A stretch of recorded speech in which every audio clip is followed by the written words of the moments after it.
A colheita do trigo. Esta é a mais conhecida das colheitas. Mateus 3 versículo 12. A sua pá está na sua mão, e ele limpará a sua eira. E ele recolherá o seu trigo no celeiro, e queimará a palha com fogo que nunca se apagará. Jesus contou a parábola do trigo e do joio em Mateus 13 versículos 24 a 30. E ele explicou o significado aos seus discípulos. Mateus 13 versículos 36 a 43. Vemos dois grupos na parábola, os filhos do reino e os filhos do maligno, aqueles que estão na luz e aqueles que estão nas trevas. E é importante destacar que os dois grupos crescem juntos, porque o joio é muito parecido com o trigo. A diferença é que o joio não contém o grão, é só palha. Somente no final eles serão separados, o trigo do joio.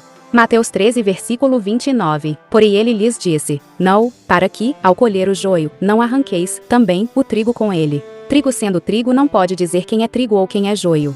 Não podemos dizer quem é filho do reino e quem ainda não é. Porque quem nos parece que não é, ele se converte amanhã e se torna filho do reino. Foi o que aconteceu com Paulo. Primeiro ele foi um perseguidor e depois teve um encontro com Jesus e foi o apóstolo dos gentios. Atos 9. João 12 versículo 24. Em verdade vos digo que, se o grão de trigo não cair na terra e não morrer, ele permanecerá só. Mas se morrer, dá muito fruto. Jesus é o grão que caiu na terra e deu muito fruto. Em Levítico 23 versículo 17, Deus estabelece a festa de Pentecostes, onde o cereal novo era oferecido, que é o trigo. Exatamente no Pentecostes se cumpriu a promessa do Espírito Santo. Atos 2 versículos 1 a 4. E todos falavam em diversas línguas, que os estrangeiros reconheciam a sua língua de origem. Desde então, o evangelho tem sido pregado a todas as nações, línguas e tribos. Outro ponto importante que Jesus explica na parábola é que a colheita está no final desta era. Quando lemos isso diz o fim deste século, está se referindo ao fim desta era. Até o milênio de nosso Senhor Jesus Cristo faz parte deste século. Veremos isso mais tarde, quando falarmos sobre os 1000 anos.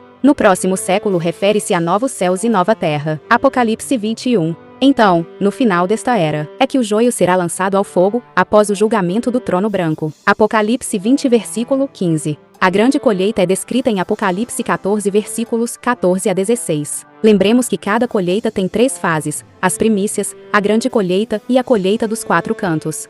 É aqui que ressuscitarão os santos e profetas do Antigo Testamento, ao toque da 7ª trombeta, e receberão recompensas. É o julgamento daqueles que dormem no Senhor. Apocalipse 11 versículos 15 ao 19. Aqui também começa o julgamento das 7 taças. No capítulo 15 de Apocalipse, vemos que 7 anjos recebem as 7 taças da ira de Deus. E vemos também uma grande multidão que venceram a besta e o seu sinal, que cantam o cântico de Moisés. Eles são a colheita dos 4 cantos do trigo. Eles passarão pela tribulação. E a palavra tribulação vem de tribulon, que era um instrumento de madeira que tinha pequenas folhas de metal e pregos. Este instrumento era usado para remover a casca dos grãos de trigo. Porque a tribulação é um tempo onde haverá grandes aflições como nunca houve nem haverá. Mateus 24 versículo 21. A multidão de Apocalipse 14 versículos 1 a 5 e também de Apocalipse 7 sairá da grande tribulação e não passará por ela. A ressurreição também tem uma ordem.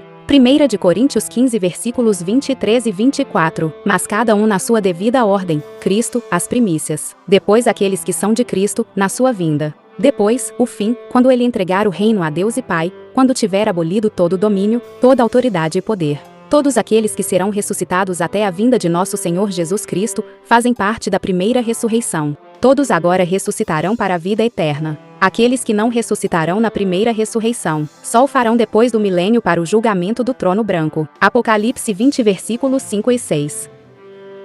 Se você ainda não fez a oração de entrega, ore junto comigo. Senhor Jesus, confesso que Tu és meu Senhor e Salvador. Perdoa meus pecados. Ensina-me a andar segundo a Tua palavra. Amém. Não esqueça de se inscrever no canal.